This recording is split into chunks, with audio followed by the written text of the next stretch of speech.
1980 के दशक की शुरुआत में HIV एड्स का संसर्ग पहली बार सामने आया। तेजी से फैल रहे इस संसर्ग को खतरनाक और जानलेवा माना गया, लेकिन आज वैद्यकीय संशोधनों की वजह से HIV संसर्गित व्यक्ति इस संसर्ग पर काबू पाकर अन्य लोगों की तरह कई साल अच्छा जीवन जी सकते हैं। भारत और दुनिया भर में हजारों लोगों ने वास्तव में आज ये साबित किया है कि HIV एड्स मतलब शीघ्र मृत्यु नहीं। सही जानकारी और जीने की तीव्र इच्छा हो तो HIV संसर्गित व्यक्ति अनेक साल ही नहीं बल्कि कई दशक अन्य लोगों की तरह सामान्य जीवन गुजार सकते हैं।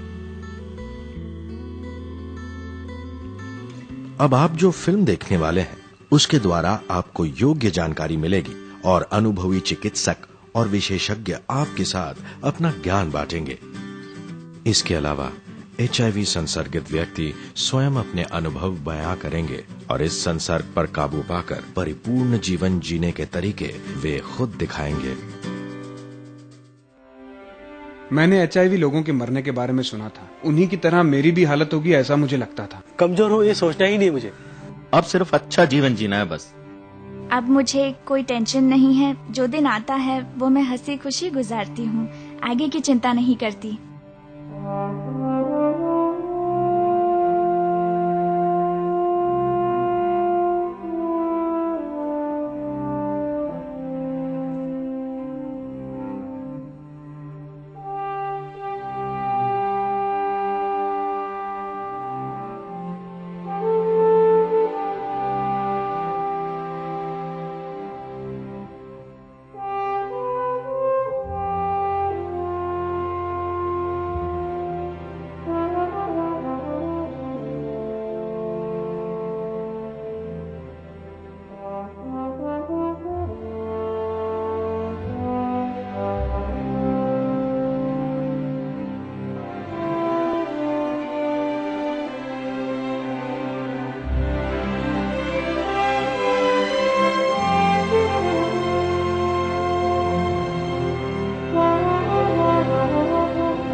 मैं भी HIV पॉजिटिव हूँ। मैंने लगातार 18 साल इंडियन आर्मी में काम किया है। कारगिल की लड़ाई हुई उसमें भी शामिल था। लड़ाई में लड़ते हुए भी डरा नहीं मैं। वहां से सफल होकर घर लौटा, वो भी सही सलामत। लेकिन HIV एड्स से शुरू में इतना डर गया मैं क्योंकि डरावना माहौल ही था समाज में। मानते थे कि एड्स हुआ तो 2-3 महीने में ही मर जाएगा। ये समाज को पता ही नहीं कि HIV क्या है। सुनने में आता तो है बस एड्स, और उसे भी इतना भयानक रूप दे दिया है। ये समाज की मतलब हमारी ही गलती है कि उसे महाभयानक बना दिया है। इसलिए मार्गदर्शन करने से पहले हम यही बताते हैं कि HIV और एड्स क्या है।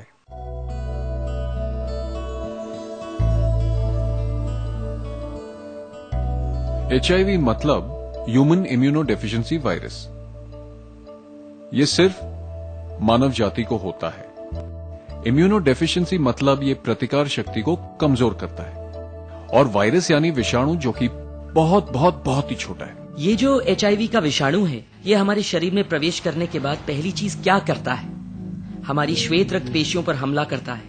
इन श्वेत रक्त पेशियों को खत्म करता है और उन पर हमला करके उन्हीं श्वेत रक्त पेशियों का इस्तेमाल खुद की संख्या बढ़ाने के लिए करता है। धीरे धीरे उस व्यक्ति की प्रतिकार शक्ति यानी व्हाइट ब्लड सेल्स कम होने लगते हैं, जिसे हम वैद्यकीय भाषा में CD4 काउंट कहते हैं। और जैसे जैसे ये काउंट कम होता है वैसे वैसे अलग तरह की अपॉर्चुनिस्टिक इन्फेक्शन उसे होना शुरू होते हैं, जिन्हें हम अवसरवादी बीमारियां कहते हैं। ये सब एक रात में नहीं हो जाता, इसे काफी साल लग सकते हैं।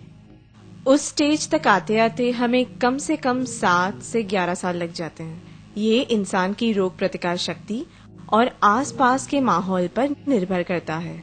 इन सालों में जब श्वेत रक्त पेशियों की संख्या कम हो जाती है तब वो बार बार बीमार पड़ने लगता है और उसकी प्रतिकार शक्ति कम होने लगती है। इसी स्थिति को हम एड्स कहते हैं।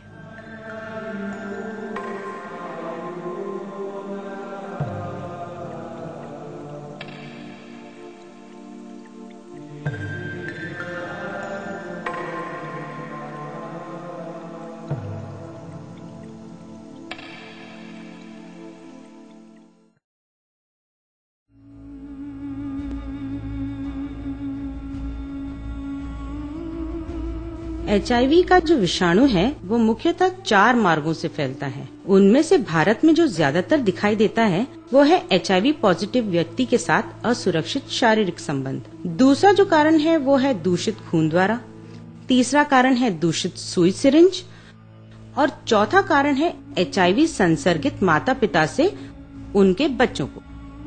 HIV के बारे में मुझे पहले जानकारी थी और कैसे फैलता है क्या नहीं, but I was not very serious about it. ऐसा नहीं लगता था कि ये मुझे होगा। 91-92 की बात है। My father retired and he left Bombay. उस समय पर मैं अपनी जिंदगी अकेला बिता रहा था, तो उस वक्त ये इन्फेक्शन मुझे आया है।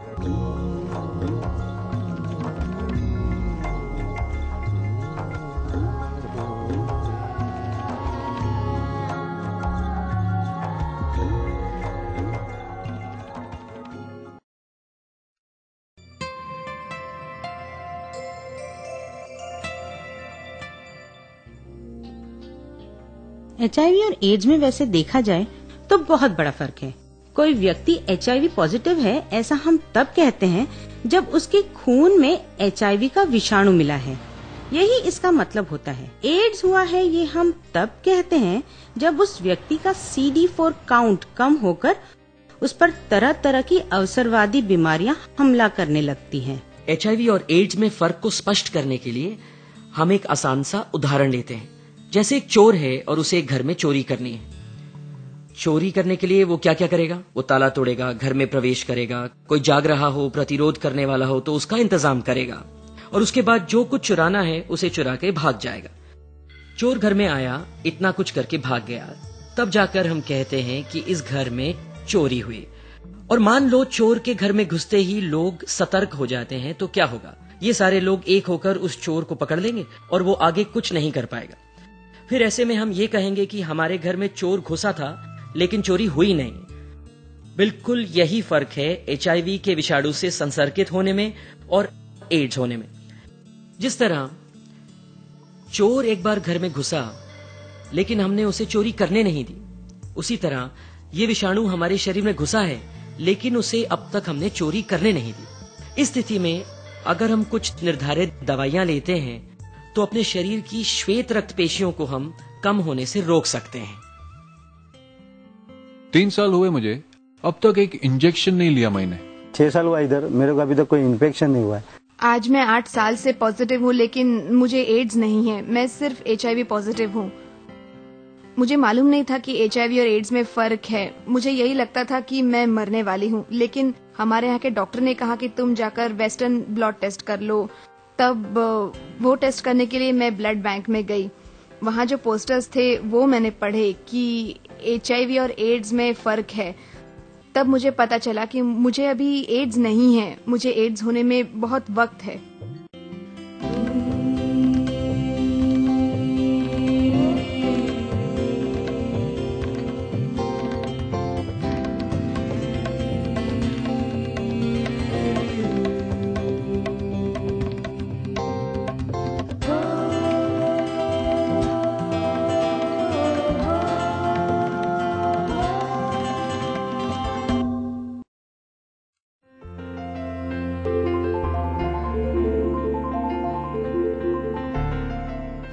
जितना आप जीना चाहते हैं उतना आप जी सकते हैं। आज आपको HIV हुआ है, उसका ये मतलब नहीं कि कल आपको एड्स होगा और जल्द आप मर जाएंगे। हमारे ही हाथों में है हमारी जीवन रेखा। अगर हम अपने जीने का ढंग समय पर बदल सकते हैं तो हम ये तय कर सकते हैं कि हम कितना और जी पाएंगे। जैसे दूसरे केसेस में होता है डायबिटीज या तो ब्लड प्रेशर, जिसे आप रोजाना दवाइयां लेकर आसानी से जी सकते हैं, वैसे ही इसमें भी आप लंबे समय तक जी सकते हैं। सिर्फ उतनी दृढ़ता आप में होनी चाहिए। आज जो अलग अलग दवाइयां उपलब्ध हैं, अगर उनका ठीक इस्तेमाल किया जाए तो HIV विषाणुओं की संख्या पर हम खूब नियंत्रण रख सकते हैं। हमारे पास ऐसे उदाहरण हैं जिनका CD4 80 था, उनका CD4 करीब करीब 1000 तक बढ़ा है और एक आम आदमी का CD4 भी अंदाजन 1000 से 1200 के दरमियान ही होता है। जो लोग डॉक्टर की बताई हुई दवाइयां कायदे से समय पर लेते हैं, ऐसा पाया गया है कि उनकी सेहत बहुत अच्छी रहती है और चंद महीनों में ही ये लोग अपनी नौकरी, धंधा, व्यवसाय बहुत अच्छी तरह से चला सकते हैं और सालों साल उनकी सेहत अच्छी रह सकती है। कुछ पॉजिटिव व्यक्ति मैंने ऐसे भी देखे हैं जो सुबह 6 बजे घर से बाहर निकलते हैं, कुछ किलोमीटर बस से सफर करते हैं, कुछ किलोमीटर पैदल चलते हैं और हर रोज तकरीबन 12-12 घंटे काम करते हैं। मुझे 1995 फरवरी में एक पॉजिटिव टेस्ट हुआ था, तो तब से अभी तक 12 साल हो गए। मैं एक आम आदमी की तरह फिट हूँ। पूरे कॉन्फिडेंस के साथ पिछले 5 साल गुजरे हैं। अच्छी तरह से खुद को मेंटेन कर रहा हूँ। 10 सालों से अच्छे से मैं अपने बीवी बच्चों का ख्याल रख रहा हूँ, अच्छी तरह से अपनी नौकरी भी कर रहा हूँ। मैं भी HIV पॉजिटिव हूँ। 7-8 साल हो गए, फिर भी रोज गाड़ी चलाता हूँ, सारे काम करता हूँ, नॉर्मल इंसान की तरह जी रहा हूँ।